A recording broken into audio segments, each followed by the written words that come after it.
Previously on the meat prep.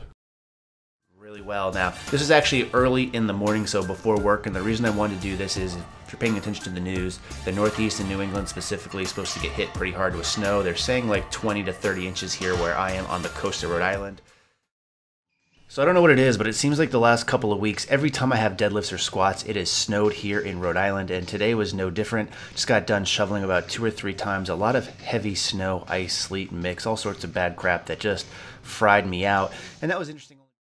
Another Monday, another snowstorm, 3 straight weeks of getting hammered. So here you see the storm itself, and where I live right here in southern Rhode Island, and hopefully we don't have any Liam Neesons out there. I will look for you. I will find you.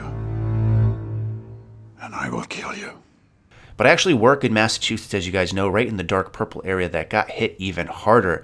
So it's been tough on me, but on the bright side, I can work from home, and that's what I've been doing more these last couple of weeks, but it's just been difficult, as I've already mentioned, because Mondays are always my deadlift and squat day.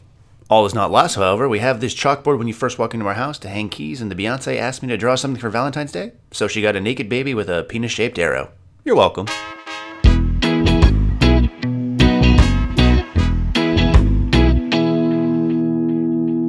So another snowy Monday, another deadlift and squat workout where I'm feeling a little bit tight.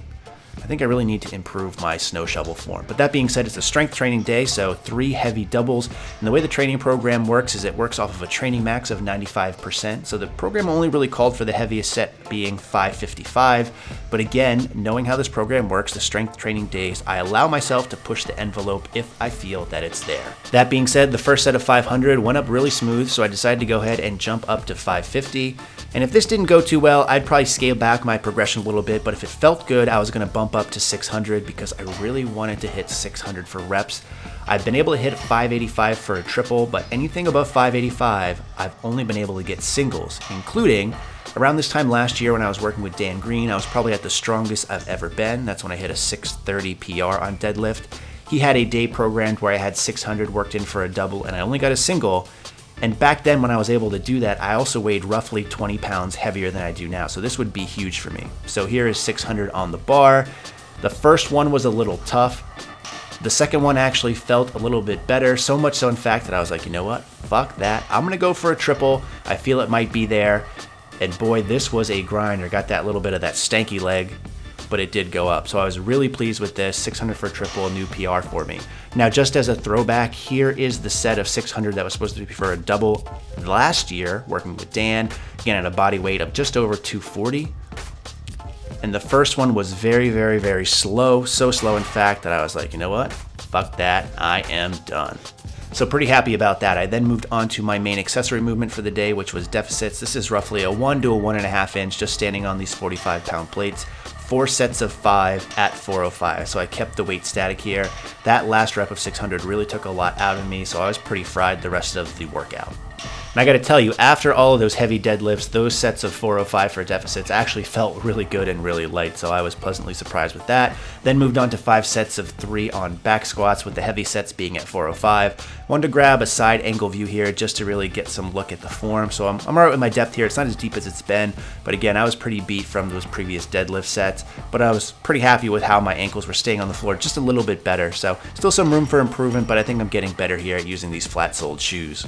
Then finally, to finish things off, I did some good old-fashioned wide grip lat pull down, something I haven't done in a very long time, but one of the things I try to implement into this program towards the end specifically is some sort of bodybuilding style movement, and also a lot of pulling movements if I can.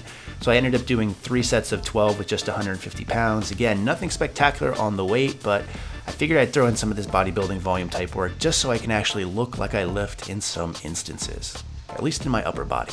So that's going to end the workout for this particular day. Again, pretty taxing overall, but was happy to set a brand new PR on deadlifts. So that brings us to the next day, which is a bench speed workout. And initially the program called for 5 sets of 2 at 235. And I say that only because when I sat here and started editing and uploaded all the videos that I recorded, I figured out that I actually did 6 sets here.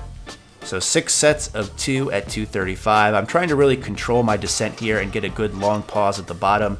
One of the things that I did over the course of the weekend was watch RUM, so Raw Unity Meet 8, which take place in, I believe, in Tampa, Florida. But as part of that, they usually stream that meet, and there's a lot of great people that compete. It's really motivating for me to watch when you can actually watch it. And I say that only because they had some issues streaming this year. It was a big pain in the ass. But one of the things that I saw is they were giving very long delayed pause commands on the bench. And I know this is something that I've struggled with myself a lot as far as pressing too soon in my own training. So I wanted to make sure that I got a good long pause at the bottom before pressing. And a speed day is a good instance for me to work on this just because the weight itself is usually somewhere between 60 to 70%. Just a side note on speed days in particular, you'll hear a lot of people say that they're not necessary or they have no benefit. Kind of disagree. I look at them as active recovery days, so still getting some training in, but also really helping my mind. I know personally I have a big problem with looking at weight and kind of psyching myself out. So if I can use some of these lighter days to really work on speed and actually feel explosive, that's a big boost to my own ego and confidence. So I really like these days. From there, moved on to floor presses, 4 sets of 5. Heaviest set here of 295 is what you're watching. Now for my floor press, I like to have my feet up. It gives me a little bit more stability. I've gotten questions about shouldn't you have your feet down? And honestly, you can do it either way. But with this particular way, the reason I'm doing it is because it emulates my bench more closely. And you guys know from my accessory movements, I try not to give too much variance into it.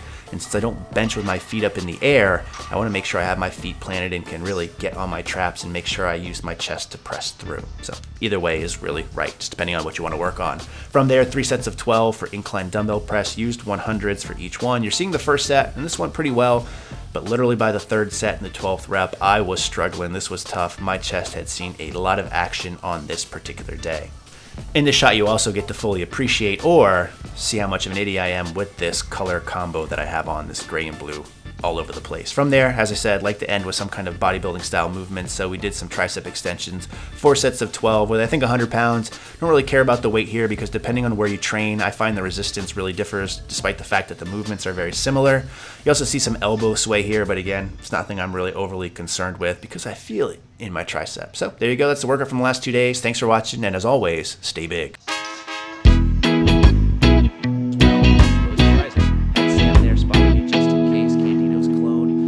He left right after this, and if he didn't, I seriously